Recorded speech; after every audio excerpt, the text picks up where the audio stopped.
Through you, Mr. Chair, I do see that it is 4 p.m. and I can confirm our live stream and recording has begun. Thank you, sir. This is a meeting of the Town of Pelham Committee of Adjustment. I'd like to call the meeting to order. We do have a quorum. The panelists at today's meeting consist of Mr. John Clausen, Mrs. Brenda Stan, and myself, Don Cook. I am the chairman. Assistant Secretary Leach, would you please begin this hearing with the land recognition statement? Yes, thank you. We begin this meeting by acknowledging the land on which we gather is the traditional territory of the Haudenosaunee and the Anishinaabe peoples, many whom continue to live and work here today. The territory is covered by the Upper Canada Treaties and is within the land protected by the Dish with One Spoon Wampum Agreement.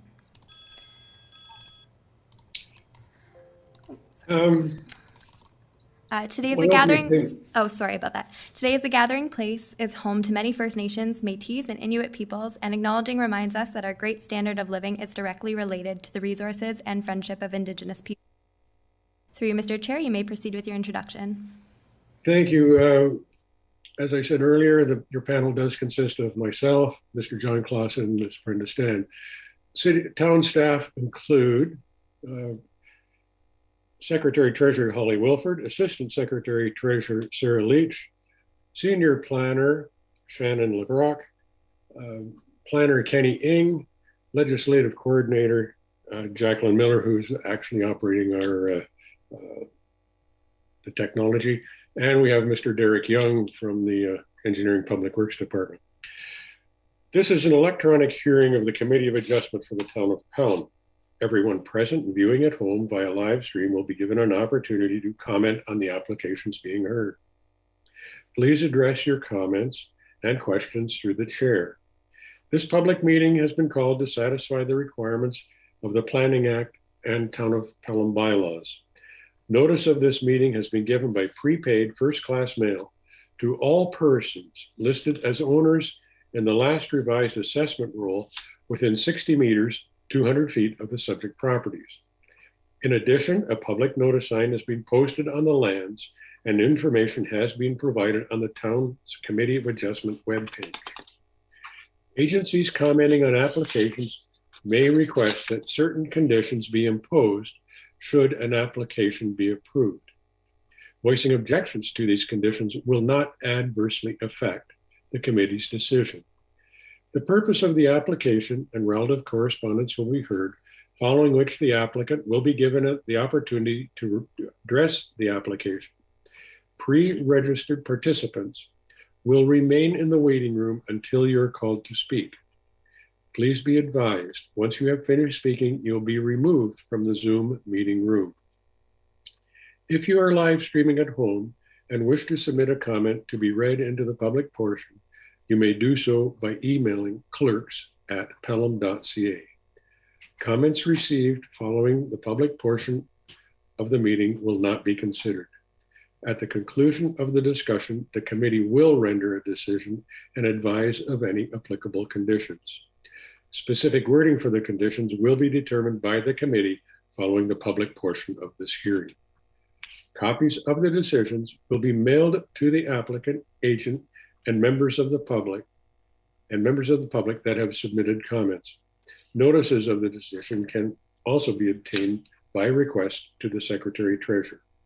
Any person, corporation, or public body has the right to appeal either the decision itself or the conditions of consent to the Ontario Land Tribunal within 20 days of the decision for minor variances and within 20 days of the mailing of the decision for consent applications. We would ask that all participants are mindful of background noise for the duration of the meeting.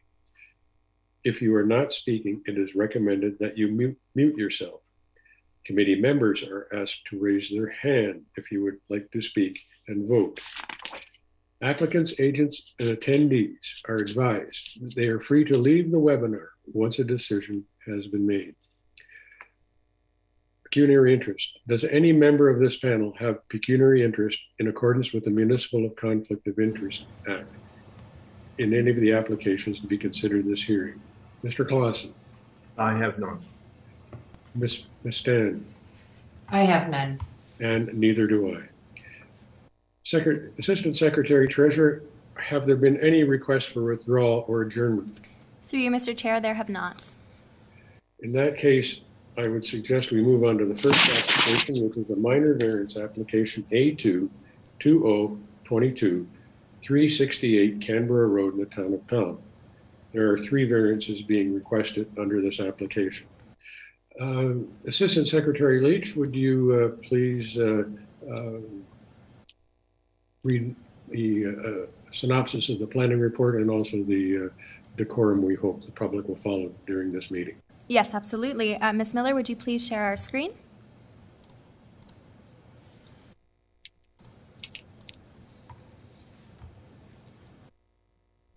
Committee of Adjustment hearing Tuesday, February 1st, 2022 at 4 p.m. All Town of Pelham in-person Committee of Adjustment hearings have been canceled. Instead, the town is holding all Committee of Adjustment hearings electronically via Zoom. Please note that no decisions have been made prior to this public meeting. The presentation is based upon the Town of Pelham's Planning Department report and analysis. All comments received from commenting agencies and the public have been forwarded in full to the Committee of Adjustment members for their consideration. Participants are reminded, please ensure that your background is free from offensive or vulgar material. If inappropriate material is visible, you will be removed from the meeting. Vulgar or offensive language will not be tolerated. If inappropriate language is used, you will be removed from the meeting. Participants will remain in the waiting room until they are called to speak. Once your comments have been heard by the committee, your microphone will be muted. Once voting on the item has taken place, participants will be removed from the meeting completely. You may resume viewing the meeting via live stream. The Zoom chat is not monitored nor recommended to contact the Clerk's Department during the meeting. Please contact us via email at clerks@pelham.ca. The email address is monitored during this meeting. Decorum. The Committee of Adjustment is a formal public hearing requiring decorum. This means that all comments are to be made through the chair. If you have pre-registered to speak, you'll be given an opportunity to address the committee at the public portion of the meeting. If you are live streaming and wish to submit a comment live, please email clerks@pelham.ca. Please note that all comments must be received during the public portion of the meeting, otherwise they will not be considered. Disrespectful comments will also not be tolerated. Please note that if decorum is lost, the meeting may be recessed and persons will be asked to leave. Public portion of the meeting. To allow for an efficient meeting, each member of the public will be given the opportunity to speak to the committee during the public portion of the meeting. Please note, after all members of the public have been given the opportunity to speak, the applicant and agent will have an opportunity to address the public comments and concerns at one time. The first application this afternoon is A2/2022P 368 Canberra Road. The land is located on the south side of Canberra Road, lying west of Effingham Street, known locally as 368 Canberra Road. The minor variance application requests relief from Section 6.16 DIV, ingress and egress minimum distance between driveways, to permit 1.5 meters from the side property lines, whereas the bylaw requires 7.5 meters. Section 7.4C, maximum lot coverage, to permit 15% where the bylaw allows 10%. Section 7.4F, minimum side yard, to permit 1.2 meters, whereas the bylaw requires 9 meters. To date, the following comments have been received. From the Building Department, a demolition permit is required for the proposed structures to be removed. A building permit is required for the proposed dwelling. Public Works, see conditions.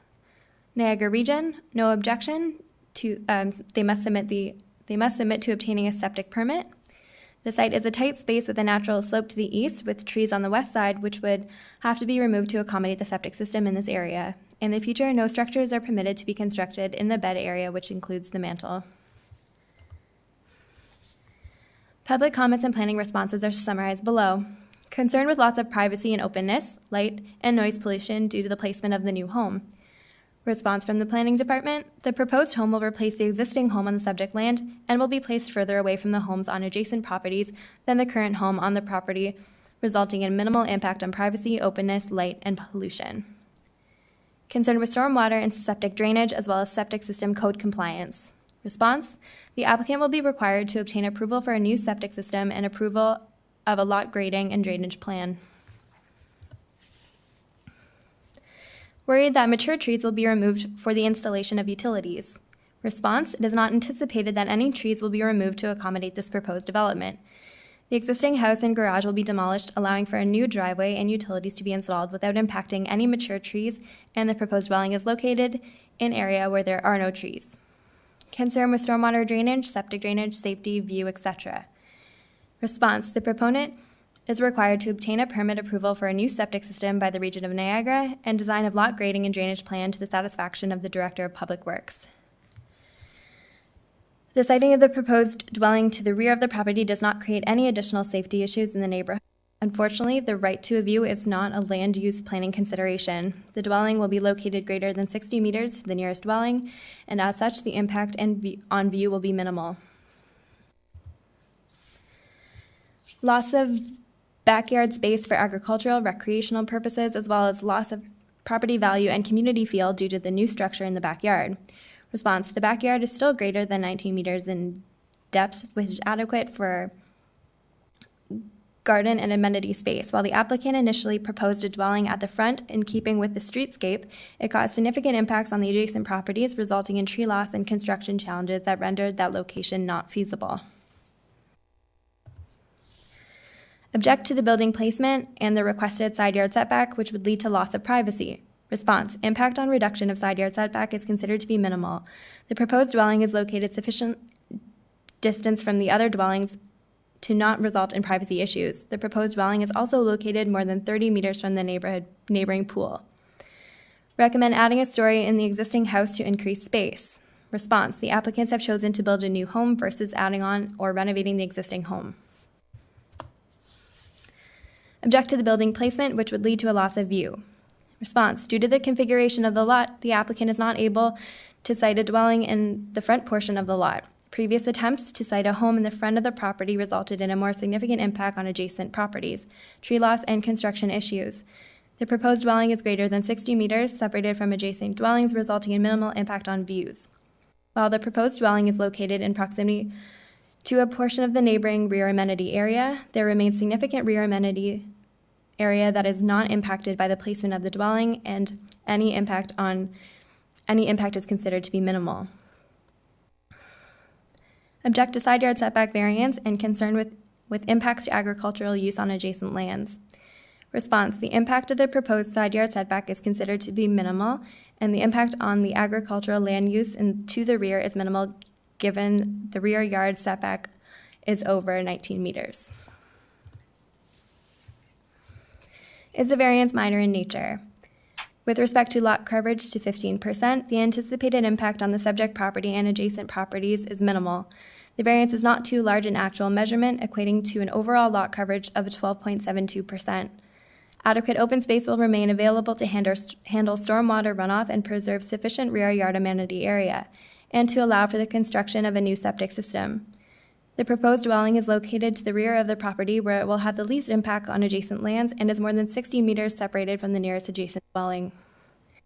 The separated distance is considered to be more than sufficient to not impact privacy, sunlight, and openness. The proposed dwelling will also conform to the height requirements of the bylaw, and the scale and mass of the proposed dwelling is typical of a single detached dwelling with an attached garage and is not so extreme to result in adverse impact with respect to shadowing or overlook. With respect to reduced side yard, in considering the limited lot fabric, the variance should not result in adverse impacts to the subject and surrounding properties, given that the dwelling is more than sufficiently separated from adjacent dwellings. Reduced distance between driveways. The proposed driveway is generally located in the same area as the existing driveway and will be located more centrally within the site. The intent of the variance is to ensure safe vehicular movements. No issues were identified with the reduction with respect to sightline concerns, site accessibility, and vehicle maneuverability.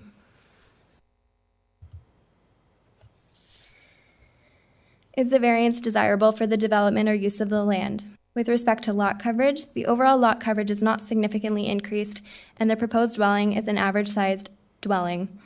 While the lot is considered an undersized lot with a narrow lot fabric, which poses limitations in the property's built form within the buildable area.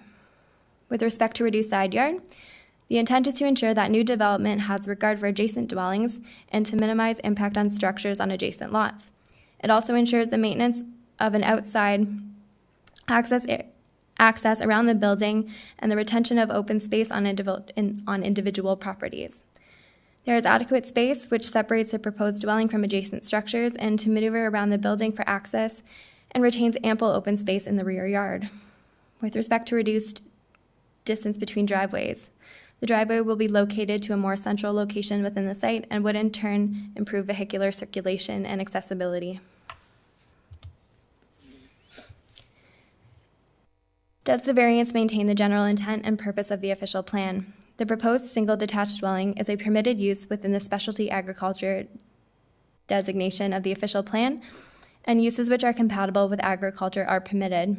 The requested variances should have no impact on the agricultural viability of the subject lands or the agricultural use of the surrounding area and will not compromise the objectives of the official plan with respect to land use compatibility, stormwater runoff, and private sewage system servicing capabilities, which are subject to the demonstration and satisfaction of the requested conditions of approval. Does the variance maintain the general intent and purpose of the zoning bylaw? The variances maintain the general intent of the zoning bylaw, and as the subject site is located in an area which can be characterized as rural village, and smaller, narrow lots similar to the subject site exist quite commonly in the surrounding neighborhood. The requested variances will allow for a slightly larger rural residential dwelling to be situated in the rear yard, which is not out of character in the surrounding neighborhood. The requested zoning reliefs are necessary to address the site's particular lot configuration that is quite limiting in depth and size with regards being able to site the proposed dwelling with minimal impact on adjacent properties. Staff is of the opinion that the application is consistent with the PPS and conforms to the provincial, regional, and local plans. Staff recommend that application A2/2022P be approved subject to the following conditions. That the applicant apply for and submit a septic permit application along with a detailed septic design to be approved by an approved septic contractor or designer to the Niagara region for review and approval. No construction shall commence prior to the clearance of this condition and upon a new septic system in place, which can ensure full functionality. Submit a comprehensive overall lot grading and drainage plan to demonstrate that drainage does not negatively impact nor rely on neighboring properties to the satisfaction of the Director of Public Works. Obtain a driveway access and culvert permit from the town for the construction of a new driveway or any modifications to existing driveways/entrances. Installation and/or modification of new entrances shall be completed in accordance with town standards prior to the building permit, and the applicant shall bear all costs associated with these works. Apply for and receive all necessary building permits for the proposed dwelling prior to construction. If you wish to receive a copy of the notice of decision, please contact the Secretary Treasurer in writing as soon as possible. Holly Wilford, Secretary Treasurer to the Committee of Adjustment, 20 Pelham Town Square, P.O. Box 400, Fonthill, Ontario, LOS 1EO, hwilford@pelham.ca. This contact information can also be found on the Town of Pelham's website. Thank you, Assistant Secretary. You're welcome.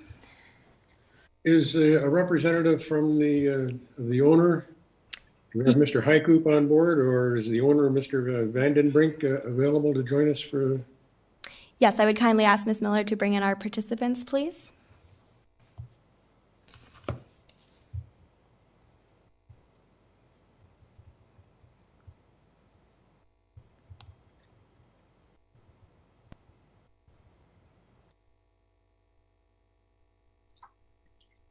Thank you, Mr. Chair. I will ask that I be permitted to share my screen. I have a brief presentation for you this afternoon. Granted, Mr. Hykoop. Thank you. I trust you can see this okay? Yes, I know I can see it. Other members of the panel? Yes, the we can see technology it is fine. working, Mr. Hykoop. Fantastic. Thank you, Mr. Chair. As you know, my name is William Hykoop. I'm a planner with Upper Canada Consultants. I'm the agent representing the owner, Mr. Vandenbrink, for the above noted minor variance application for 368 Canberra Road. We're giving a brief presentation here. So this property was actually in front of you this past October with a different proposal, so you will be likely familiar with the property. The subject property is irregular in shape, but has a lot area just over half an acre, and is orientated in a P or flag shape lot. The property frontage along Canberra Road is 12.19 meters, or about 40 feet. However, the property widens out significantly at the south end of the site to 25.3 meters, or about 83 feet. The property is an existing lot of record that was created prior to 2004. However, now is zoned as agricultural due to its location outside of the urban boundary.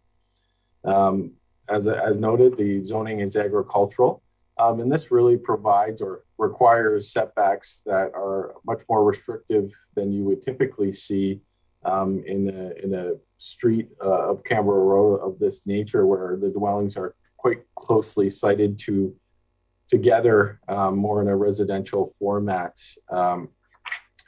So just to discuss the original proposal, so we had submitted a minor variance application A36-2021P that was previously approved in October.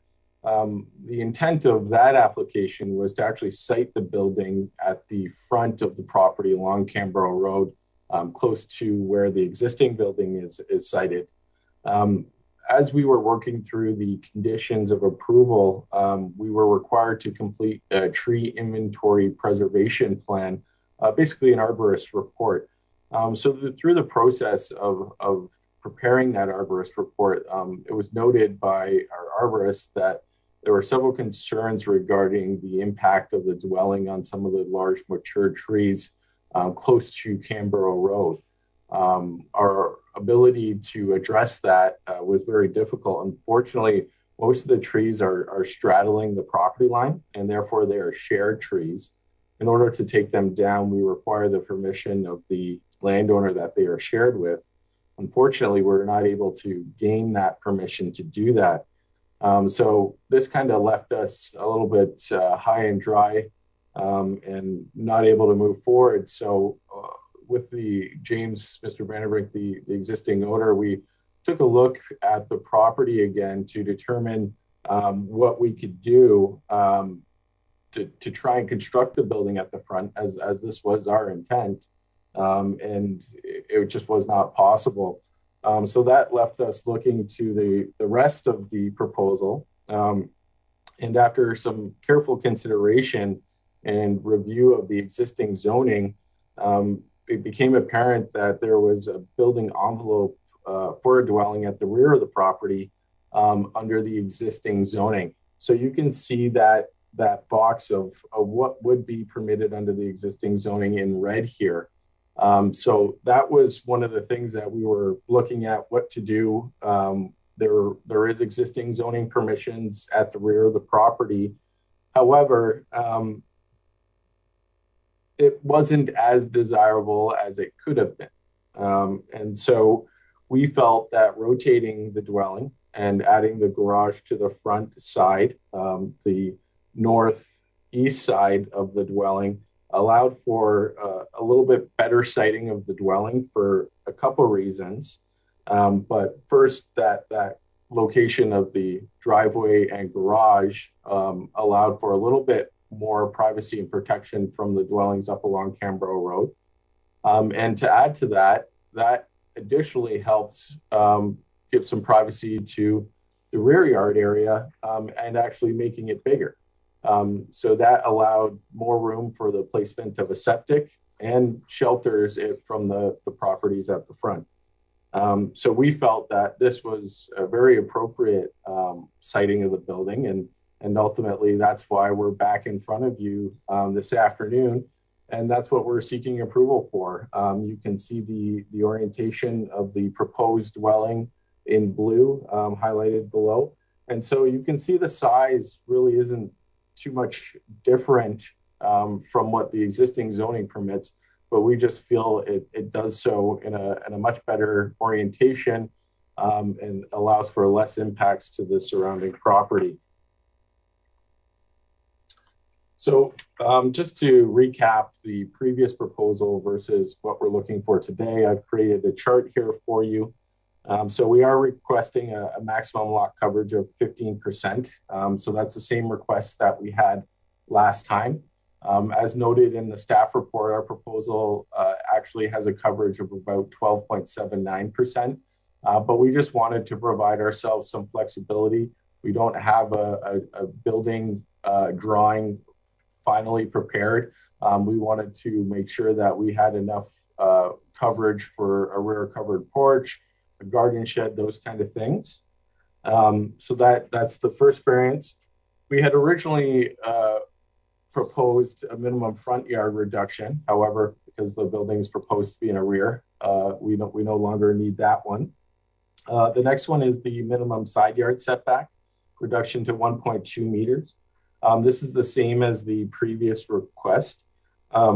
We feel that it's appropriate and it still allows enough side yard space to allow for drainage swales to go around the property.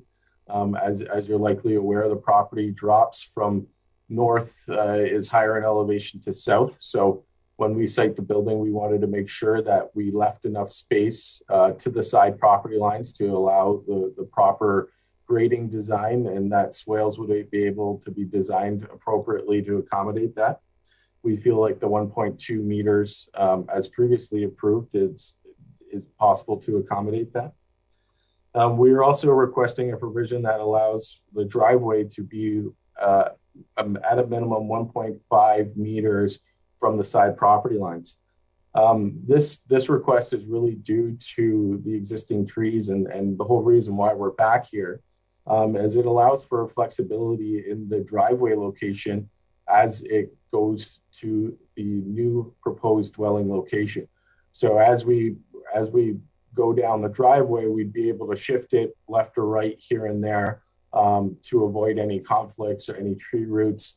And so we feel that is appropriate, and we're able to adjust it to come up with the best siting of the driveway. So that summarizes what we're looking for, and hopefully that explanation you're satisfied with. Getting to the 4 tests of the minor variance, the application for the test under the Planning Act, we feel it maintains the general intent of the official plan. The official plan permits a single detached dwelling on properties designated such as this property is. The proposal maintains the general intent of the zoning bylaw. We feel it does. That is in keeping with the agricultural zoning for the most part, the other provisions, and allows us to construct a dwelling on the property. As noted previously, this is a flag-shaped lot and is irregular. And if this was a development application otherwise, agricultural lots aren't permitted to be this small. So because this lot was historically created, we feel it meets and maintains the general intent of the zoning bylaw. We also feel the proposal is desirable for the appropriate use of the land, building, and structure, as it provides actually a more desirable siting of the dwelling in the rear of the property than the existing zoning would allow. And finally, we feel the proposal is minor in nature, as it seeks to facilitate the replacement of a dwelling on a lot that was established prior to 2004, and allows for separation of the existing dwelling from the surrounding adjacent properties. As noted in the staff report, the proposed dwelling is over 60 meters from the nearest adjacent dwelling. So in addition to my analysis, I feel like the staff report did an excellent job reviewing the 4 tests, and I agree with those conclusions. Just to summarize my conclusion, we feel the proposal seeks to establish minor variances similar to what was previously approved, albeit in a new location. We feel the proposal addresses issues that became apparent when we tried to address the conditions of approval, specifically the Arborist report, and results in a more compatible building location. And again, lastly, we feel the minor variances meet the 4 tests of the Planning Act. So thank you very much for your time, Mr. Chair and committee members. I'm certainly here if you have any questions on these minor variances. Thank you. Thank you, Mr. Hunter. Assistant Secretary Lynch, I understand we have some pre-registered neighbors who wish to speak to this particular variance, and I would be more than happy to have them brought into the meeting. Yes, through you, Mr. Chair, we do have 2 pre-registered members of the public to speak this evening. Ms. Miller, if you could please bring in Eric and Jessica.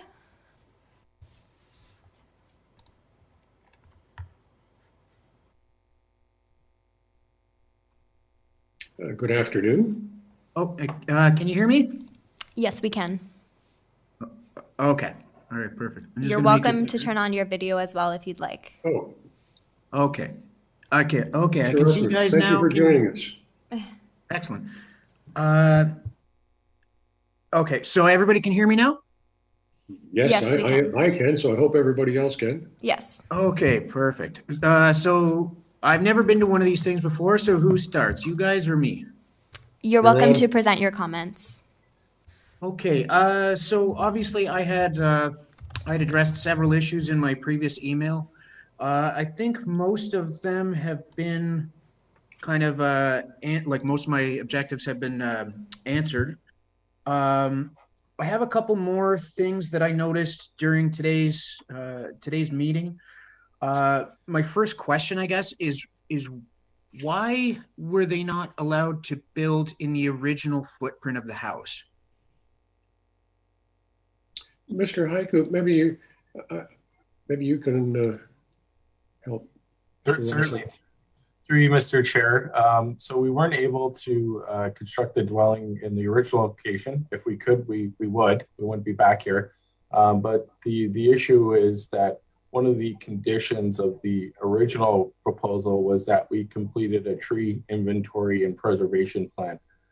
So there's a large number of existing trees on the west side of the west property line. And so as part of the clearance of conditions, we were required to produce that report. We retained an arborist who went out and did a site visit, and it became very apparent to them right away that construction of a dwelling would impact the existing trees. Under the existing Ontario laws, when a tree is on a property line, that tree is shared. And when there is a shared tree, we are required to obtain the permission of that abutting landowner to remove the tree. Unfortunately, we were not able to get that permission. So we're not able to take down trees to accommodate the dwelling at the front. And unfortunately, that has left us in the position where the only way we can reconstruct the dwelling on this property is to do so at the rear of the property. The existing zoning provides for a footprint at the rear of the property, which I had in a red box on the screen. However, we felt it was more appropriate to turn the dwelling and make some changes, and that it would be less impactful to the surrounding properties doing it that way. So that's what's kind of transpired and why we're here again now. So that explains why you guys were not able to design a completely new structure, but that didn't quite explain why the original foundation of the house was unable to be used. Like, I understand if you have to break ground, you could damage the roots of the trees, but if there's already an existing foundation, like made of concrete, why were you guys not able to build on that? I was under the impression that when you purchase an old house like that, you're allowed to rip it down to the outer 4 corners of the dwelling, and then you're allowed to rebuild anything inside. Through you, Mr. Chair, I apologize for intruding. I would just like to remind the member of the public that all comments are to be made through the chair. So you are certainly welcome to state all of your comments and your concerns. And at the end of the public portion of the meeting, the applicant will have the opportunity to address all of the comments that are made at one time. Okay. Okay. Thank you. Okay. So, Mr. Chair, Mr. Cook, the second thing I wanted to address, given all the details that have been presented, is the design of the new structure, if that is allowed to proceed, I would request that it actually be rotated, I guess, southward. The reason being, the current layout that's on there actually sticks the house and the garage in the eyesight of both our backyard as well as 366 backyard. If it was rotated so that the garage was in the southern part of the property, it could be pushed to the property line where it would still be in the complete view and sight line of the narrow 40-foot dimensions of the property. Is that something that could be worked in? I really do believe that's something that's decided by the gentleman who's building the home. I'm not aware if we can actually dictate the direction of the house other than it has to be inside the side yard and front yard setback requirements of the bylaw. One of the things that this gentleman would like to see is the side yard setback, especially I believe on the sketch, particularly on the east side of the property, reduced from the existing zoning bylaw, which I believe is around 9.5 meters to 1.5 meters. So that's part of the variance application, and that's what we are considering. So he can build a house on the property, north and south, and as Mr. Haiku showed in his presentation, he could orient the house in a north-south direction. But it is up to the owner of the property to decide how he wants to build it. And the house that he wishes to build, he needs to have reductions to the setback, the side yard setbacks. Okay, so that's something that we can consider.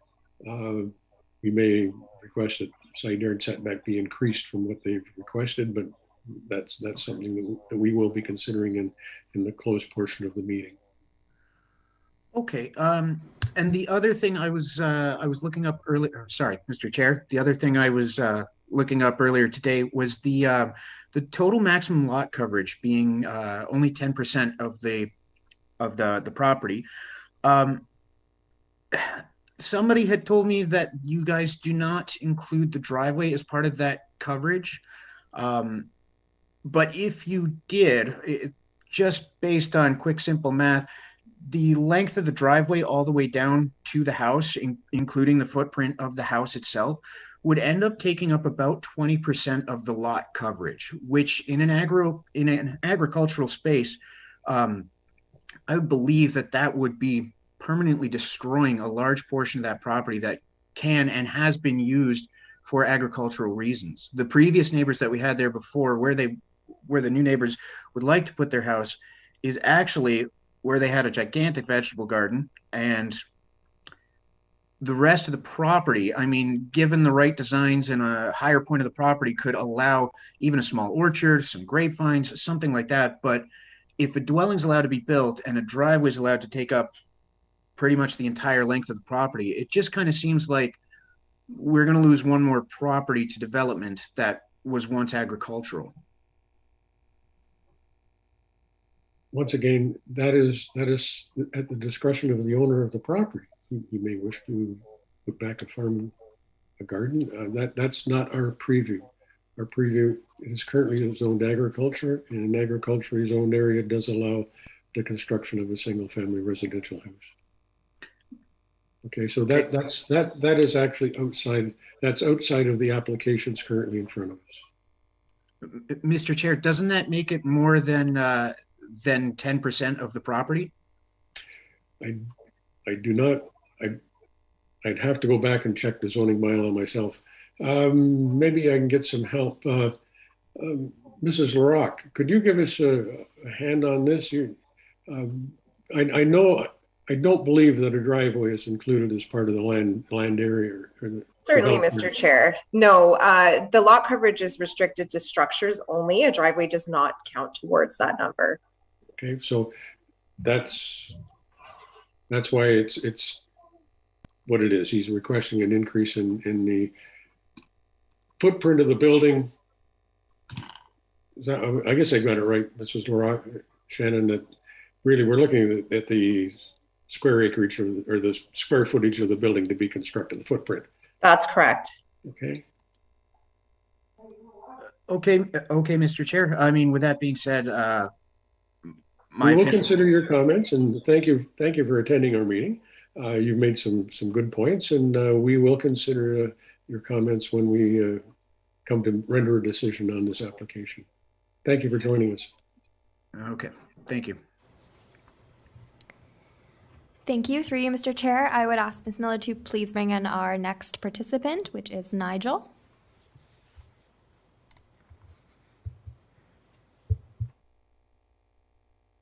Hello.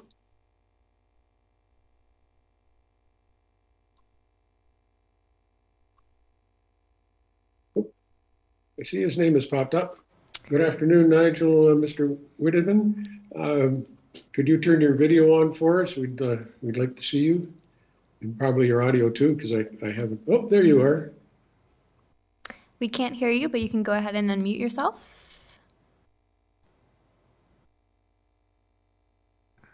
If not, Ms. Miller, can you please send him an invitation to unmute? We can see you. Can you hear me? How about now? Ah, perfect. Thank you very much. Sorry about that. Okay, so my concerns are sort of to the questions that you guys ask when considering the variances. Is it minor in nature? I don't think it can be considered minor in nature because you're going from just over a meter, or it's supposed to be 9 meters. You're cutting that all the way down to just over a meter. So if that's not considered major, I'm not 100% sure what is. Also, another 5% on the lot coverage. I don't know if that would be considered minor either. It's the dwelling they're trying to build there is quite a bit bigger than the one that's on the property currently. So by cutting that side yard down so much and moving the dwelling to the back, it really is impacting the privacy and the use of the space back there for 4 or 5 other neighbors, which makes it kind of undesirable, which is one of the questions as well. It's also out of character as opposed to it's out of character in contrast to the other houses on the street, because the other houses in our immediate block are all up at the front of the property, creating pretty big backyards.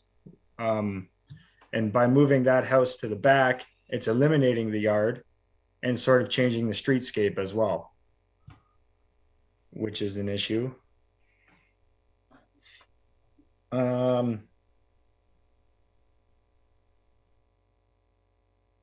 So those are my major concerns. My biggest concern is the impact on privacy and use of our backyard.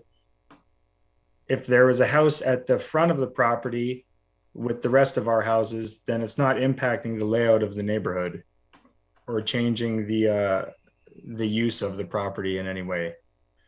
I understand that there's some difficulties with trees at the front of the property, but that was only because, again, they were requesting a variance to build a much bigger house than what sits on the property now. If they built a smaller house similar to the one that's there, then it wouldn't be impacting the trees. It wouldn't be impacting those other things that were the problem the first time. So it's the constant request to go bigger and bigger that's causing the problems. In my opinion, these rules are in place for a reason on an agricultural lot. And if you're just going to stretch them to build whatever you want there, then what's the point of having them in the first place? There's bigger and less peculiarly shaped building lots available to build the house on. So if that's what you want to do, then maybe that's a better option, in my opinion. Okay. I would thank you for your comments, and I know we will we will be taking them under consideration before we render a decision on the application. Maybe Shannon LaRock can give us an idea. I don't think, I know I visited this site myself earlier last week, and yes, there appears to be quite a slope going to the south. There seems to be quite an area in the rear of the lot that could be used to build a house, but also it serves as what is termed in planning amenity area. I'm not sure that the use of the property by the neighbors is not something. It's a permission thing that the new owners or the previous owners would have to give. So, in order to that's something we can control, put it that way. But in order to approve the variances requested, you have to see that there's not a major impact on the rest of the neighborhood. Isn't that correct? So if you looked at the lot and you saw where they want to build the house, you would see that it is a pretty major impact. And it's not sticking to the streetscape or the fabric of the rest of the neighborhood. It's changing it quite drastically.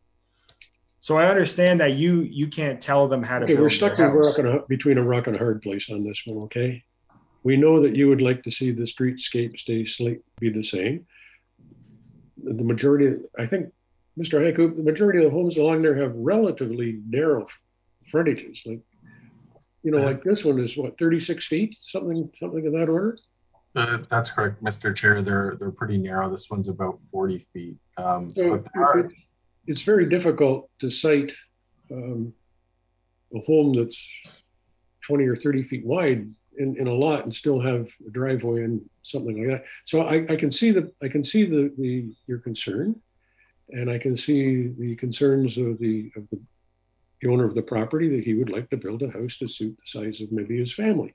So once again, we're here to look at zoning bylaw, and we're here to look at what he has requested and is it reasonable. And that's part of the responsibility of the Committee of Adjustment, to take the comments of the public in hand while we're making our decision, and we're also to look at the overall impact to the municipality. And that's about all I can say, and I'm sure that members of the committee will have heard your comments. We've read your comments, and we will be taking them into consideration. I know that's a lot of information for me really quickly. Is there anything you want me to clarify on? I think we understand pretty well. Like I say, we have read your comments, written comments, and the written comments of other people.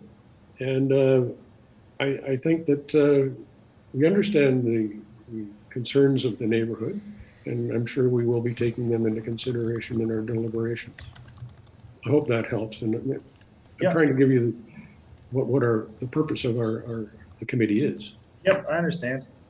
Okay. And with that being said, Mr. Haiku, would you like to make a response to any of the comments of the public before we go into close the public portion of the meeting? Yes, certainly, Mr. Chair. As I indicated from the outset of the meeting in my presentation, it was the owner's intent and desire to site the building up along the road. And that's why we went through the minor variance process back in October to try and do that. Unfortunately, the one neighbor on the one side didn't want their trees to come down. And we felt that a building at the front did make the most sense. But, further to my other comments, the existing zoning does permit a building envelope at the rear of the property. So it becomes a question of, okay, if we're allowed to put a building back there, what is the best way that we can put a building back there? And so that's why we've come forward again to you, because that's what the owner would like to do. Yes, he has a large family and needs a decently sized dwelling. It's not completely outlandish. The increase in lot coverage that we're looking for permits an extra 636 square feet in dwelling size, which is not major. It is minor. We feel that these variances are appropriate The way the dwelling is sited has the garage facing internal to the house. So you don't see large garage doors from the road or from the rear yards of the other properties. It allows the building to slide forward on that rear piece, providing enough space for a rear yard amenity area that is not only screened from the front, but is large enough to accommodate a decent septic system. So I can certainly understand and appreciate the comments of the public, but we feel that this is the right thing to do. And we feel that these applications meet the 4 tests of the Planning Act. So as you said, you know, between a rock and a hard place, that's really the position my client felt going through this process. And we are, you know, regrettable. It's regrettable to say that we have to place the building in the back, but we're not left with any choice. So considering those details, what's the best way that we can do it and make sense of all the other constraints that we have? I feel like this addresses those constraints and is done so in a way that the remaining conditions can be addressed. You know, we did our due diligence from that perspective and made sure that we talked to the engineer about grading and drainage before submitting the application. We talked to a septic designer before submitting the application. You know, we went through a very preliminary building siting plan in terms of how the building's going to work.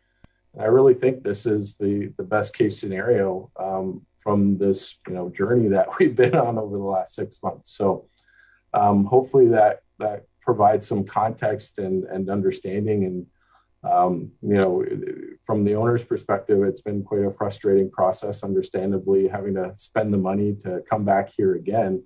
But I hope you understand that they're genuinely trying to do the right thing and based on this scenario. So thank you very much for giving me the opportunity to clarify that, Mr. Chair. Well, thank you, Mr. Hycoop. I guess we've had the pre-registered. Have there been any comments come in for emails, Assistant Secretary Leach? Through you, Mr. Chair. We have not received any emails. I can confirm that it is 4:52 and we do not have any further pre-registered members of the public. Okay, I would like to have a motion from committee members to close the public portion of the meeting. I'll make a motion that we close the public portion of the meeting. Thank you, Mr. Clausen. I second that motion. Thank you, Mrs. Stan. All in favor of closing the public portion of the meeting? Carried. Okay, members, do we have any questions of Mr. Hycoop, or I assume that this is Mr. Van Brink?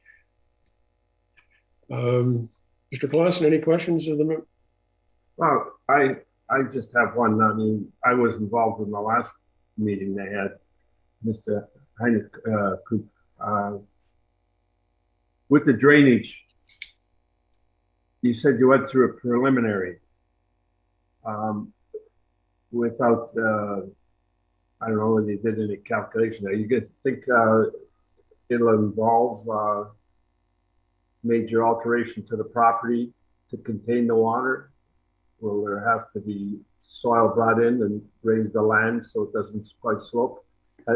Has any of that been looked at, where you might find you can't build it and you might have to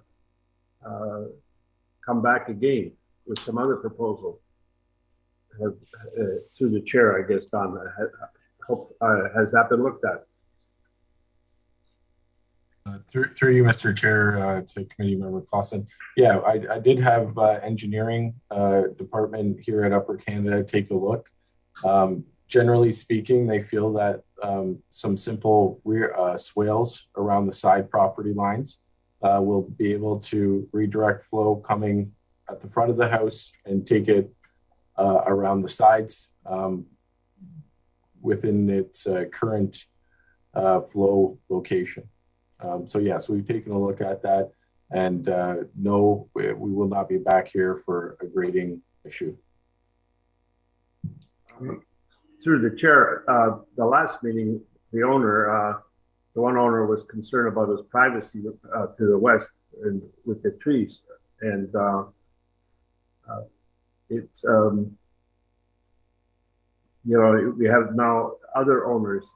I just caution people to have to understand that the building, the change is being made because of trees.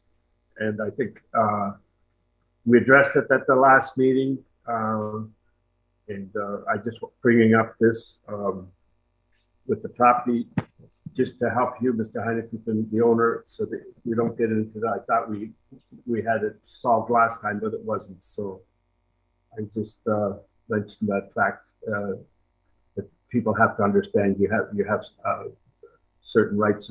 They weren't there the last time we did it, and all of a sudden they're here this time. So that's an interesting factor for me.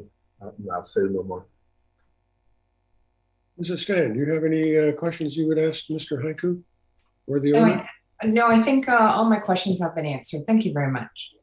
I have a couple of, maybe they might be considered minor concerns. Mr. Haiku, you mentioned the last time you were here in front of the committee, you did receive a side yard setback of 1.2 meters, but that was based on the idea of building the home on the front of the property. Is that correct? That is correct, Mr. Chair. Okay. In that regard, I'm looking at your property, the drawing that we came with the application. I noticed that you have approximately 12 meters. I'd say 12 meters. It's on the angle a little bit, but as far as the side yard setbacks are concerned, and this would go for the driveway plus the easterly side yard setback at the rear of the property in the new house. And looking at the trees along the west side of the property, your property line right now, I think if we granted the 1.2 meter side yard setback, basically in east and west side, the driveway, that gives you an awful lot of room to move the driveway. I would like to see a 3 meter side yard setback on the driveway. That's 6 meters. That still allows you 6 meters to route your driveway more or less down through the center of this long property. I'm also concerned with the reduction of the side yard setback as it relates to the easterly property line on the say the flag would be the east side. I believe if you're going to have to run a swale, you want to at least have probably 10 feet. I would suggest that side yard setback be revised to 3 meters. And Mr. Van Brink, could you live with a 3 meter side yard setback along the east side of the property line with your new dwelling as proposed? I noticed you had more than 3 meters on the west side property line. Mr. Haiku, I know your previous variance gave you 1.2, but that was associated with the house being at the front on a very narrow piece of land and not on the back. Now we've got a piece of property in the back that has a side yard width of somewhere in the order of probably 24 meters. And I do believe that one comment made, we do have in agriculture a 9.5 side yard setback is normal, 1.5 is getting pretty small. And I think because this is a rural area, you do need at least 10 feet between the foundation and the property line to construct a reasonable swale and to be able to maintain that swale. And I'm of the opinion that the condition be that the side yard setback be 3 meters, both for the driveway and for the side yard as far as the house is concerned. That would be my suggestion. I'm looking, my committee members, if they do wish to agree with what's been requested, that's fine. But I think, Mr. Chair, if I may, so you're right, for the driveway, there is quite a bit of width. The 1.5 setback for the driveway that we're looking at for isn't to say that we're going to be making a driveway that's that wide. It really just provides us the flexibility to meander from one side to the other as we go back. to stay as far away from the trees as possible. So, and I think I would like you to stay as far away from the property lines as possible. Well, So I respect that. Okay, I understand. I understand the trees on the west side. They're very large. They have quite a large area. The roots go quite a bit into the property. If I said to the west side, you could go with the 1.2 meters, you're going to really impact some of the trees if you have to go that close. And you have trees on both sides. So that's why I'm saying the best idea is to put it right down the middle of the property. And that would be somewhere in the vicinity of a 3-yard setback either way still gives you 18 feet or so, or 20 feet or so to build a 10-foot wide driveway. So you can still meander it a little bit, and you're in the center where there is less likely root damage. That's my only. Yeah. That's so my argument, okay. That's my no, argument. I agree with you. I guess just my final point on that one would be that the existing driveway is actually right up to the east side property line. Yeah, I think you could only get a Volkswagen through that driveway to the existing garage, but that's with the snow, it's a little more difficult because you really don't know where the property line is. But if it's along the fence line that was there, then yes, it's very, very narrow. Well, and so just further to that, that's kind of where we're hoping to stay to that east side a little bit closer. Just so we have enough room to get past the old dwelling envelope. And that's really the problem area is up along that front side. So if you were to say make it 3 meters on the west side, we wouldn't have an issue with that. But maybe it's something on the east side that we could stay at 1.5 meters. That might be the option. I would be agreeable to that, but I need some help with that idea from other members of the committee. I am concerned with the reduction in the side yard setback where the new house is being located. I am concerned with that because, as the residents have said, and I looked at the property, and it's quite a slope from north to south, and I can see water moving relatively quickly, and I can see that there being a moderately deep swell, and to put if you're only 1.5 meters away, your swale's only going to be about 6 inches deep. You may need a little deeper swale along that east property line to route the drainage, because it does appear that, and I may be wrong, maybe my eyes are, but with the snow, it's really hard to see the grades.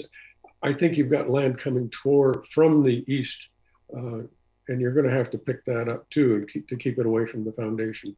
So I'd like to see that building envelope area have a 3 meter setback. But that's just to respond on that one, Mr. Chair, I respectfully disagree. I had that conversation with engineering, and they feel like the swale could be accommodated. Where the building's been sited is actually where the property flattens out a bit. So we'd expect the velocity on that water to slow down by the time it gets to that point. So I would certainly take the 3 meters above a denial if that's the committee's position. I can understand that, but I feel like there is a condition that requires the lot grading and drainage plan. Yes, and I was just going to mention that too, but I'm aware that condition, and I hope that our engineering department looks that over very, very carefully. Right. I'm sure Mr. Young will. No, he always does. But I think what my point is if a swale is required to be larger, in staff's opinion, that would push our side yard setback further back in order to get approval on that grading and drainage plan. That is true also. In that regard, thank you, Mr. Haikoop. And I will take your comment under consideration. And I'm sure Mr. Young has been listening in on it, and I know he will be looking very closely at your drainage plan. And with all of that, committee members, are we ready to render a decision on application A2 2022 for 368 Canberra Road? Do I have a mover or a motion? Mr. Clausen, seconded by Mrs. Stan. Your motion, Mr. Clausen. That we approve this application for a minor variance with a maximum lot coverage of 15%, minimum side yard of 1.2 meters, and minimum distance between driveway measured along the street line of 1.5 meters from east and west property lines. Okay, the reason. The variance is minor in nature as impact on adjacent properties is minimal. The proposed dwelling is sufficiently separated from adjacent dwellings. Driveway is more central. Intent of zoning bylaws maintained. Intent of official plan is maintained. The proposal is described for the land as lot coverage is not significantly increased. Adequate distance which separates the proposed building from adjacent structures. Proposed driveway will improve vehicular circulation and accessibility. And that the application is granted without prejudice to any other application in the town of Pelham. And 6, Committee of Adjustment will consider the written comment, and we agree with the minor variance report analysis and recommendation that this application meets the Planning Act and test for minor variance. Now, there are conditions. Conditions, obviously, the building department, you're going to have to get a demolition permit, building permit, obtain a driveway entrance permit, and you're going to have to submit a lot grading and drainage plan, and they have to submit a new septic permit application to the Niagara region. And then with these conditions, everyone is protected to make sure that the building and structure and everything conforms. So I move. All in favor? Carried. Thank you, Mr. Haiku. Thank you very much, sir. Thank you, Mr. Chair and the committee. And now we're going to move on to the next application, which is a consent application file B. Actually, with the permission of the committee, I'd like to do B1 and 1 to 3 all together because they're relatively the same. They're all in very close proximity to each other. And basically, from my reading of the application, they're all have the same intent. So, with that being said, can we move to Assistant Secretary Treasurer? And we will proceed with the files B1 to 3. Could you please read the synopsis of the planning report? Yes, absolutely. Ms. Miller, could you please share our screen with the presentation?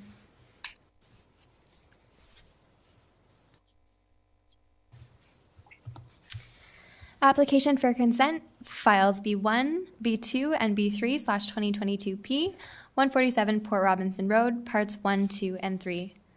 Next slide, please. The parcels being parts 1, 2, and 3 are situated north of Port Robinson Road, lying west of Moody Street, known municipally as 147 Port Robinson Road in the town of Pelham. Application is made for consent to partial discharge of mortgage and consent to convey, for part 1, 414 square meters of land to be merged with the partial lot to the east in the future. Part 2, 109 square meters of land to be dedicated to the town of Pelham as a public laneway. Part 3, 659 square meters of land to be dedicated to the town of Pelham as a public roadway, being the Moody Street extension. Part 4 is to be retained for continued residential use of the dwelling known municipally as 147 Port Robinson Road. To date, the following comments have been received. The Building Department, no comment. Public Works Department, see conditions.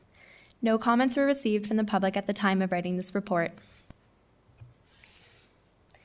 Planning staff is of the opinion that the proposals apply current planning and development goals dealing with appropriate infill development, specifically making more efficient use of the town's finite urban land supply and municipal infrastructure where suitable to do so. The proposed lot creation complies with the zoning bylaw regulations and should not negatively impact the surrounding neighborhood with respect to traffic, privacy, and stormwater runoff. In planning staff's opinion, the applications are consistent with the PPS and conform to the provincial, regional, and local plan. Planning staff recommend that application numbers B1, B2, and B3/2022P be approved, subject to the following conditions. That the applicant receive final certification of consent files B1, B2, and B3 2022P concurrently. Provide the Secretary Treasurer with a registrable legal description of the subject parcel together with a copy of the deposited reference plan, if applicable, for use in the issuance of the certificate of consent.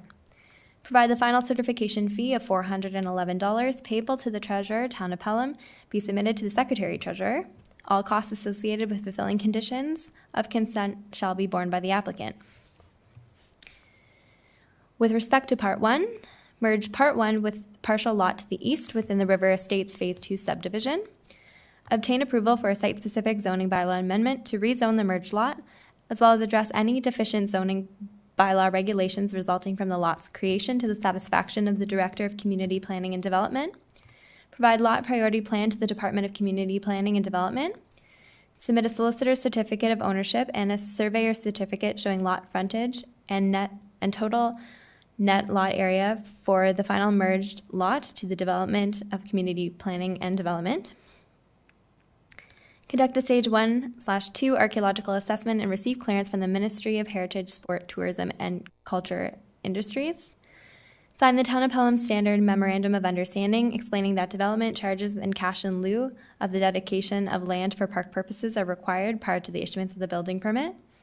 Obtain a driveway entrance and culvert permit from the town to construct a new access to serve Part 1. Installation and/or modification of new entrances shall be completed in accordance with town standards prior to consent, and the applicant shall bear all costs associated with the works. For Part 2, that the applicant merge Part 2 with lands to the north identified as Block 59 in Registered Plan 59M-471. With respect to Part 3, that the applicant graciously grant Part 3 to the Town of Pelham.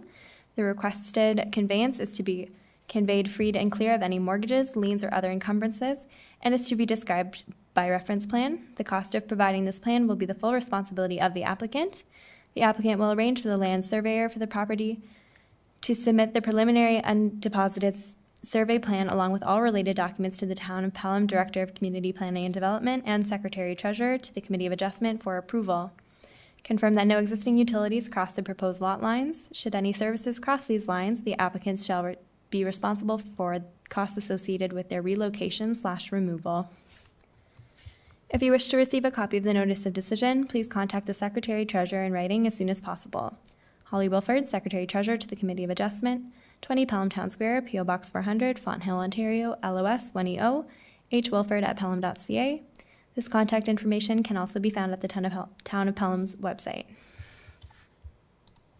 I assume that the applicant has a representative. Yes, that is correct. I would ask Ms. Miller to please bring in Mr. Stephen Fisher and Ms. Stephanie Fisher.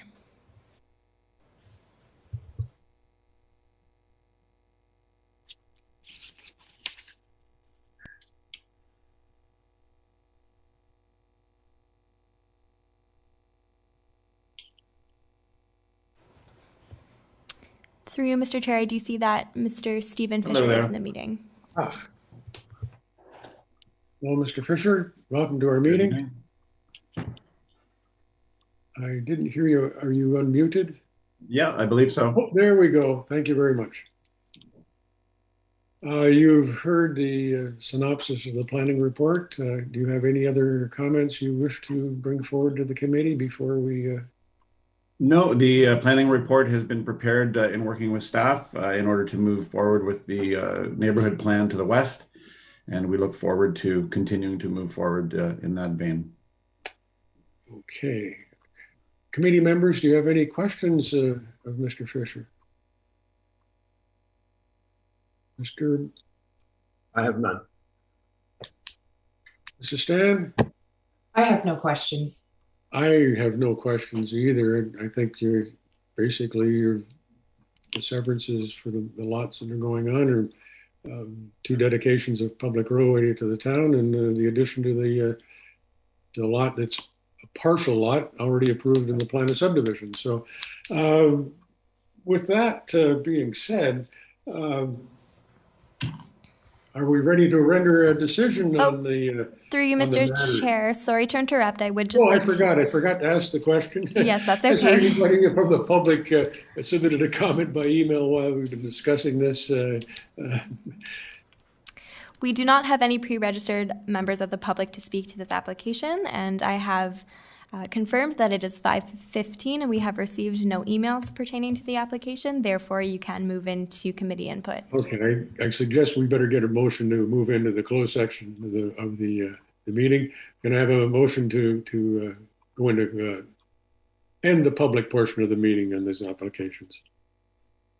Mrs. Stan, I saw your hand go up very quickly there, and I saw the other guy put his hand up, and I guess we're all in favor of closing the public portion of the meeting. And now I get to ask the question again. Do any of the members of the committee have any comments relative to the applications B1 to 3 of these 3 conveyances? I have none. I have no questions. And that being said, our committee members, are we ready to render a decision on these applications? If so, can I have a mover and a seconder? Mrs. Stan moves. Yes. I second. Seconded by Mr. Clausen. Mrs. Stan, your motion, please. This is for files B1, B2, and B3 2022P 147 Port Robertson Road, parts 1, 2, and 3. The applications for consent to convey parts 1, 2, and 3 and partial discharges for parts 1, 2, and 3 is granted subject to the conditions: to the satisfaction of the Director of Public Works, obtain a driveway entrance and culvert permit for part 1, confirm no new utilities cross proposed lot lines, part 3, gratuitously grant part 3 to the town of Pelham. To the satisfaction to the Director of Planning, these relate to part 1, obtain approval of rezoning on the merged lot, sign the town's standard memorandum of understanding, conduct a stage 1 and 2 archaeological assessment, submit a lot priority plan, submit a solicitor certificate of ownership and surveyor certificate showing lot frontage and net lot area for merged lot. To the satisfaction of the Secretary Treasurer, applications B1, B2, and B3 2022P receive final certification concurrently. Merge part 1 to the east, merge part 2 to the north, provide the Secretary Treasurer with a solicitor's written undertaking, a registerable legal description, a copy of the deposited reference plan, and the final certification fee of $411 be provided for each file. This decision is based on the following reasons. The applicant is aware that rezoning is required on the merged lot and that any zoning deficiencies must be rectified. The application conforms to and complies with the town official plan, the regional policy plan, and the provincial policy statement and the town zoning bylaw. This decision is rendered having regard to sections 5124 and 5125 of the Planning Act. The committee considered all written and oral submissions and finds that, subject to the conditions, this application meets Planning Act criteria, is consistent, and complies with provincial, regional, and town planning policy.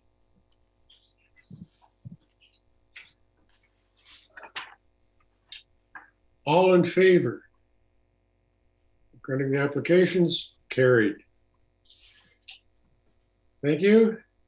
Thank you. And let's move on to our last and final application tonight, B4 to 22P, with regard to property on Haste Street.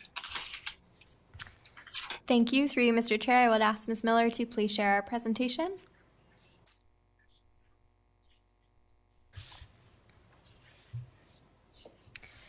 Our last application this evening is B4/2022P with the subject property 1620 Haste Street.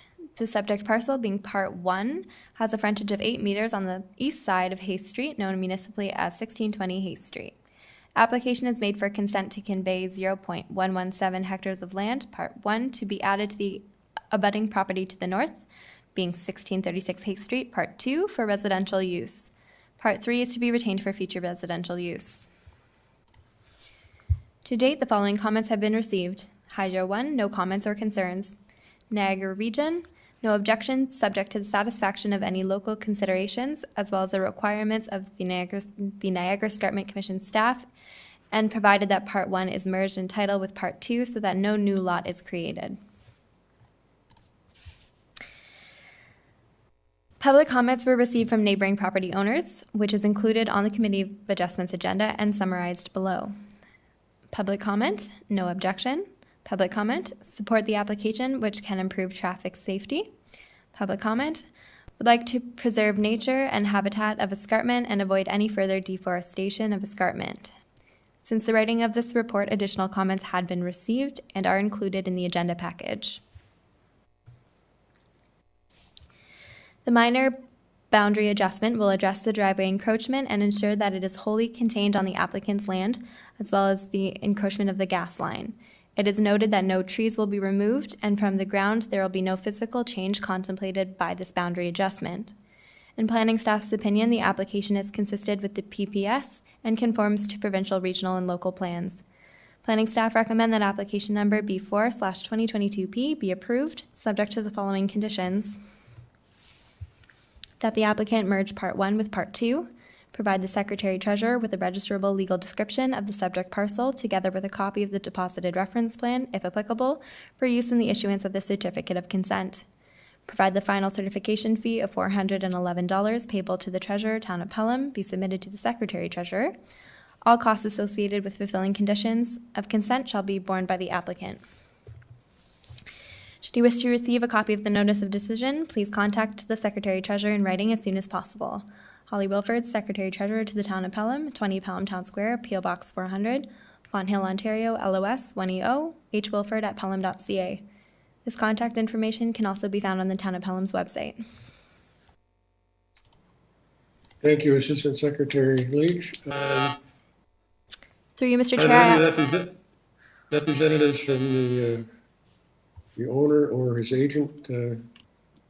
Yes, I believe we do have the agent with us this evening, Mr. Peter Drury, and I would ask Ms. Miller to please bring Mr. Drury into the meeting.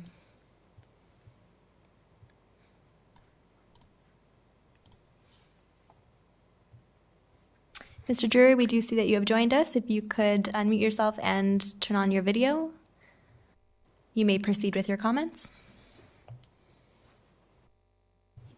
Hi, good afternoon. I've got a terrible internet connection, so maybe I might have to kill the video so the audio is okay. We'll continue to watch you. If you go in or out, you just keep speaking. I'm sure we'll be able to pick you up. Mr. Clausen sometimes has the same problem, and my internet connection isn't that great either. So you've heard the planning report. Do you have any additional comments you wish to make to the committee regarding your application? No, none at all. Okay, with that being said, Assistant Secretary, we have a number of people I think wish to speak, or pre-registered speakers in this application. Mr. Fine, Mrs. Shaw, and Mr. Colangelo. Could they be brought in and the committee would... Yes, that is correct. Ms. Miller, if you could please bring in our first pre-registered member, being Mr. Fine.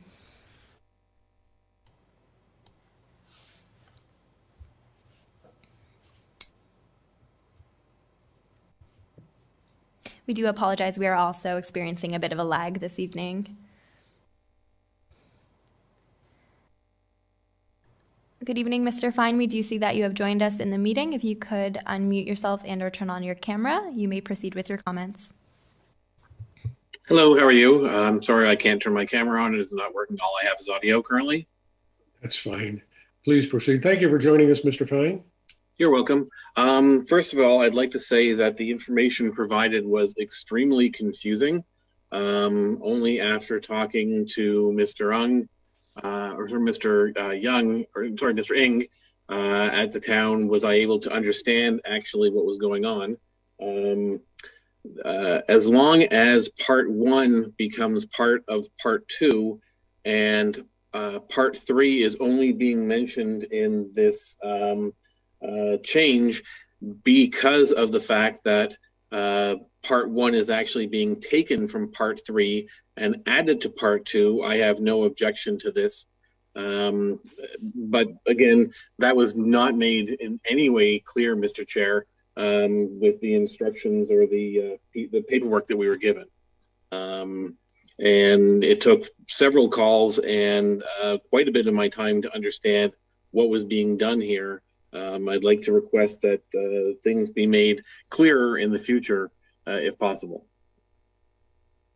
Mr. Fine, I must admit, I also had to make a couple of calls to Town Hall to kind of get myself sorted out in this too, because we had basically 2 old road allowances that had been closed. One was Tice Road, one was Hay Street. Hay Street seemed to have picked up a property to the east of the old road allowance. It kind of confused me at the end part of it too, because there were 2 sketches included with the application, and I wasn't sure whether part 3 was still one large parcel of land or something had happened in the past that made it 2 parts. But that I did eventually get solved, and yes, part 1 will be joined to part 2. And that is really the essence of the applications after you sorted out who owned what and who didn't own other things. So yes, it was a confusing one, and I'm sure the clerk's department and the secretary treasurer and the assistant secretary treasurer, along with the planning department, had some fun trying to put something together they thought would be reasonable and straightforward.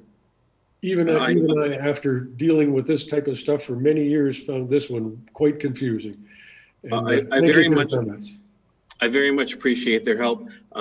Just with regards with what you said, so just to confirm, the road allowance between lots 2, 3, concession 7, and the road allowance between concessions 6 and 7, you have mentioned that both of those are closed? Those lots, okay. The road allowance between concession 6 and 7 is actually what I would call the Tice road allowance, and it has been closed by bylaw.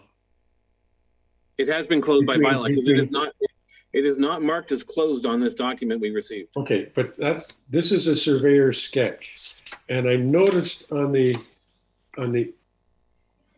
somewhere in one of the reports that we received that it had been closed.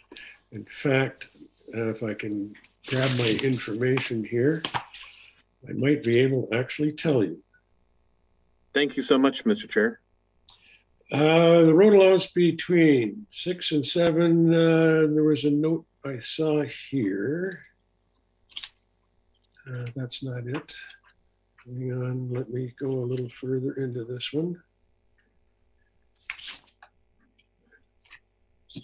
It was in a report that we received from Mr. Drury's consultant, where he actually went into that in some detail. And I should have put a tab on this one, and I didn't. Oh, why is it I can't find what I'm looking for when I need to find it?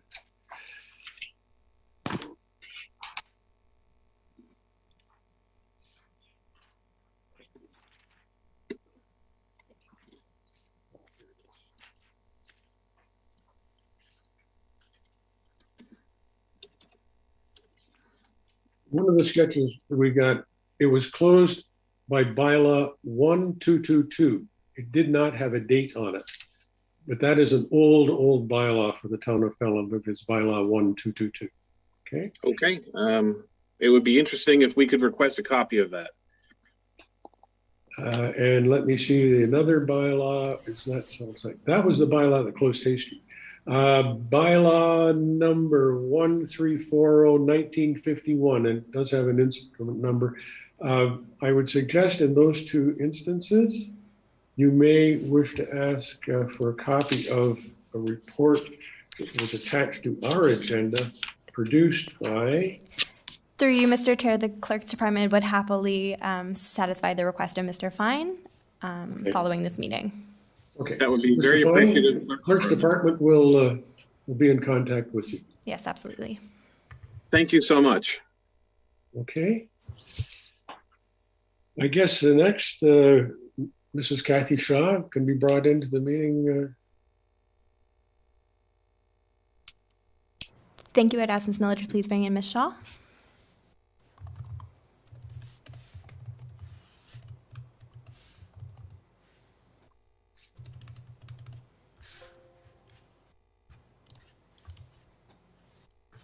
Good evening, Ms. Shaw. We do see that you're in the meeting. If you could unmute yourself and or turn on your camera and proceed with your comments.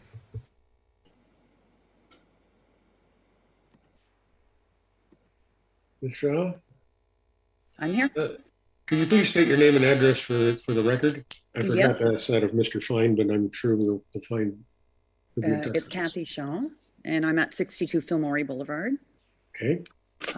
Some of what Warren has discussed with you is on my list. However, this document, this survey that is called a sketch, there are a few things on it that beg question. Okay. First of all was the road allowance, so we've already addressed that.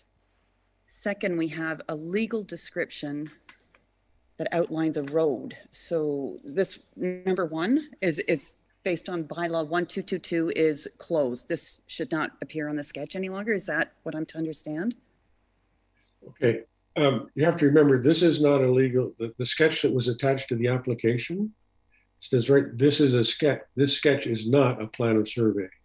Correct. However, So, somebody's working with a document that seems to be out of date, and it is dated November 10th, 2021, which is what caused some confusion amongst the neighbors here on Philmore. It looked like it was current information. So how do we request that this get updated? And is that a possibility that we work with a more current document for future so that we don't end up with the situation where some of our neighbors were quite upset, as you, I think, have found out? Okay. So what I'm trying to figure out what the concern is. We know that the road allowance between lots 1 and 2 and 3, concession 7 has been closed. That is actually the old Hayes road allowance. Okay, so we're aware that it's bylaw 1222. You're going to supply documentation through your office. So that's wonderful. So there's a vacant land label here. And in the title block on the front of the letter that was received for the notice of public hearing, the very last line says part 3 is to be retained for future residential use. Correct. This also created a lot of confusion between the road and the fact that the notation here says retained for future residential use. If that's not the case, which it seems it isn't, how do we get that language corrected?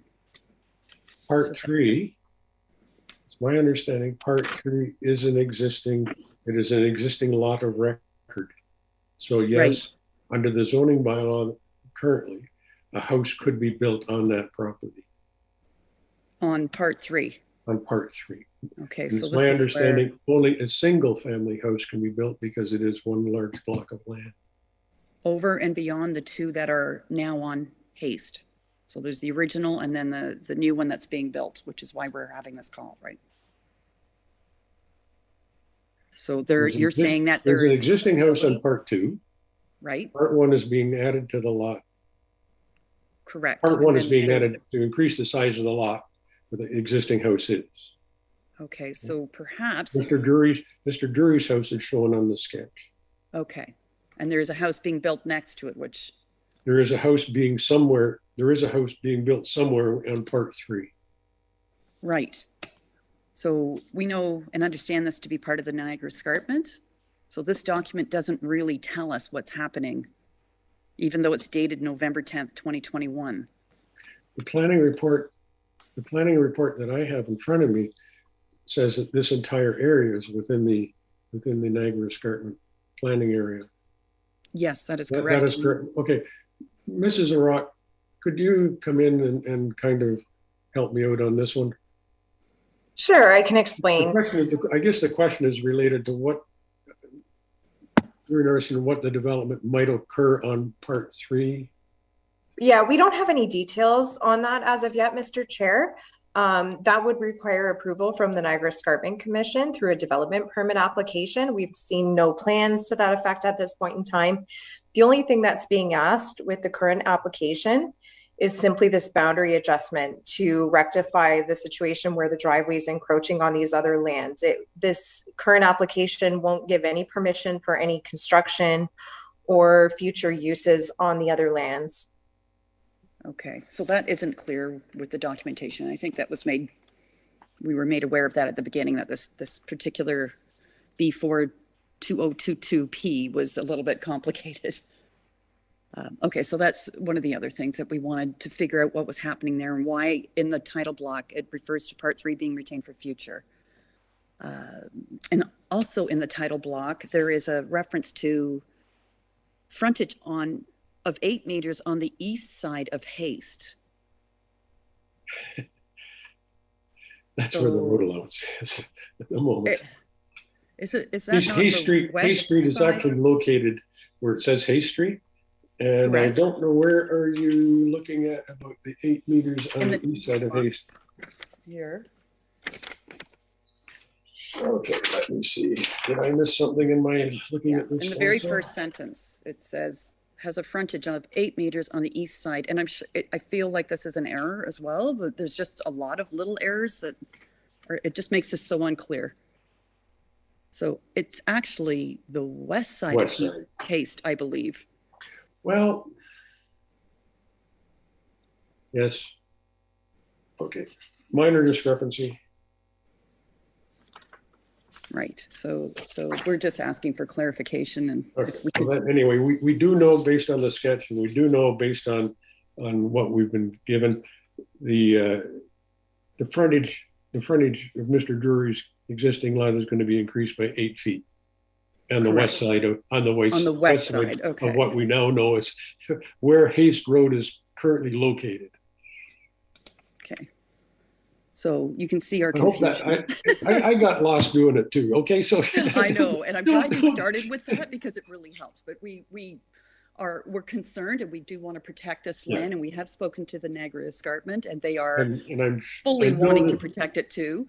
I know that when the development permit, I know it used to be the process when someone applied for a development permit and you were within so far of the property, you ended up getting notice that there had been a development permit hearing scheduled. So, and the residents had a similar to this. It is the issuance of a development permit by the Escarpment Commission is something that's not easy. Mr. Clausen can attest to that. And we know some of our neighbors can as well, as they've tried to get. So yeah, it's a laborious process. Yes. However, we are very sensitive to protecting that area in the back, and that's why we'd like to. The Escarpment Commission is too. Yes, okay. And we have been in touch with them. So those were our concerns. They're waiting. Finding that this was a little blurry, let's say. And with builders, you never know what their object is, what they're trying to accomplish here, and we want to just make sure we stopped anything happening in that land. I'm sure that the town, it's my understanding, the town would not be issuing a building permit for any type of structure to be constructed in Part 3 unless they had the septic tank permit issued by the region, the development permit issued by whoever, clearances from the Niagara Peninsula Conservation Authority, because that is all within the headwaters of the 12-Mile Creek. And yeah, so I think keep your eyes on the newspaper. Keep your eyes on mail that's going to come to you, because I'm sure it's going to be coming to you. Okay, well, we will be doing that. And if by chance, who owns this document? Who is responsible for the content? Okay, the documents that came with the application are now considered public documents. Okay, so basically they are in the possession of the town as a public document. Okay. The gentleman, Mr. Drury, is probably the gentleman that had the documents prepared by J.D. Barnes, and he would had to have that done to actually submit this application that's currently in front of us. Okay, so should J.D. Barnes update this to reflect? J.D. Barnes, based on their records, once again, this is not a plan of survey. Mm-hmm. Okay, if it were a plan of survey, it would have to have all that information on it. This is strictly the first go. There will be a registered document. It'll have to be registered, showing Part 1 and showing what's now it's been joined to part 2, and it'll probably provide much more information, but it really technically only has to show parts 1 and 2 and some frontages and where the road allowances are and that type of thing. So yeah, JD Barnes are very good surveyors, and they know what's required to have a document registered. And you can go to the registry office and pick it up sometime in the future. But it has to be done prior to the town actually allowing the conveyance to occur, okay, to allow the transfer of the land. Okay, that's my understanding. All right, that was what I wanted to ask you about. Okay. So thank you. Thank you very much. I'm glad I wasn't the only one confused. So far, I've had 2. I wouldn't be on this call if it was crystal clear, for sure. Okay. Yeah. Thank you very much. Thank you. Okay, our next registered is Mr. Larry Colangelo, and could he please be brought into the meeting? Yes, Mr. Chair. Ms. Miller, could you please bring in Mr. Colangelo?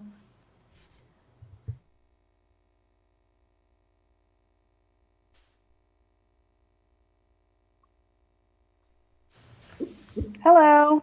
Hello. Hi there. Can you guys hear me? Yes, we can. Oh, wonderful. Thank you so much.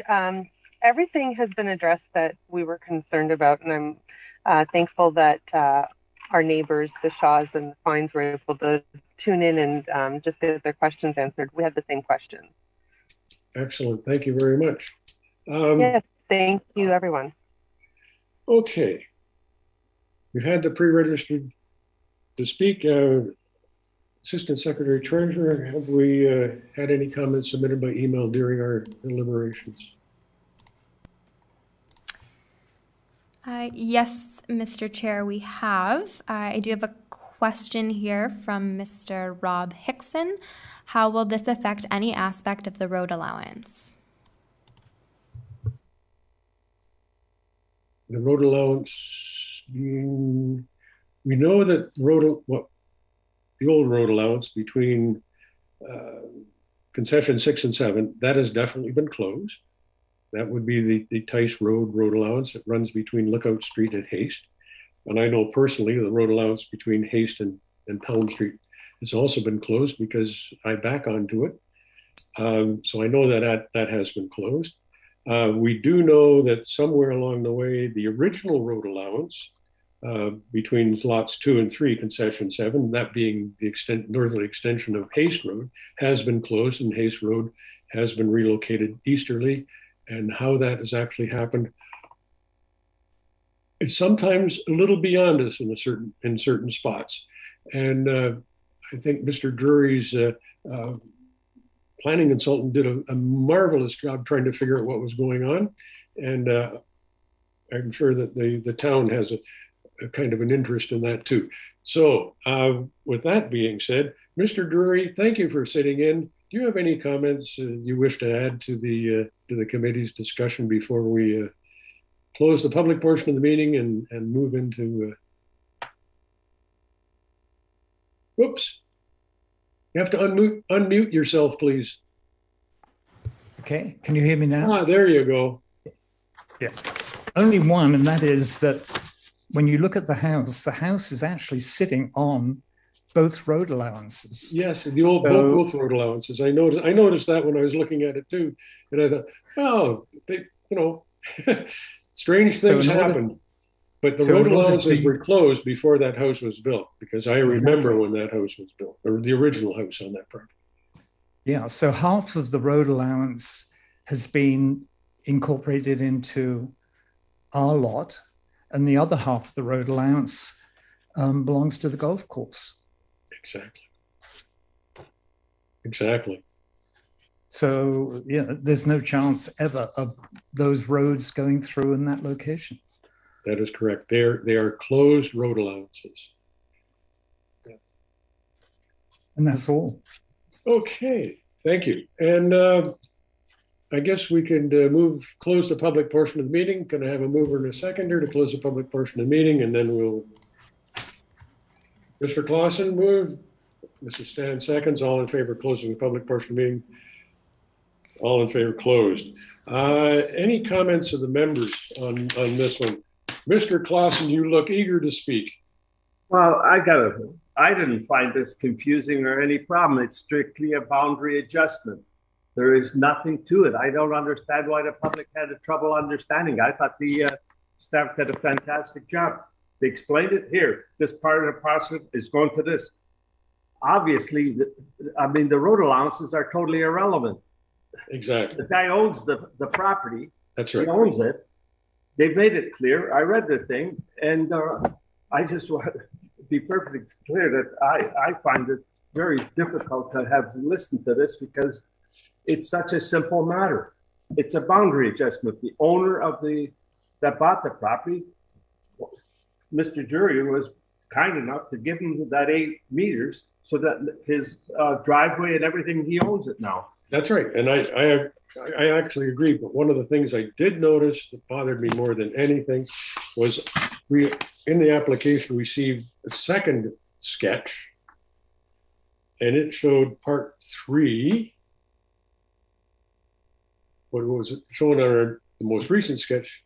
Parts 2 and 3. So I got a little confused. I didn't know which one we were talking about. So not to worry, all things are solved. And with that being said, Mrs. Stan, do you have any comments on? So I would like to then move that we grant this application. This application for consent, the merging part 1 with part 2, so that we only have 1 lot, be granted. And it's subject to the following conditions. Part 1 merges to part 2. Number 2, provide the Secretary Treasurer with a solicitor's written undertaking, registered legal description, and a copy of the depositor reference plan. That the final certificate fee of $411 be provided. And we based our decisions on the application conforms to and complies with the town official plan, regional policy plan, provincial policy statement, and the town's zoning bylaw. The decision is rendered having regard for sections 5124 and 5125 of the Planning Act. The committee, we've considered all written and oral submissions and found that the subject to the conditions, this application meets the Planning Act criteria, is consistent and complies with provincial, regional, and town planning policy. So moved. Seconder? I second it. Mrs. Stan seconds. All in favor of granting P4 2022? All carried. Thank you very much. The next item on the agenda is the approval of the minutes of December the 7th. Looks like the 3 of us were involved. Can I have a mover and a second to approve the minutes as printed? I'll move that minutes be approved as printed. I went through them. Okay.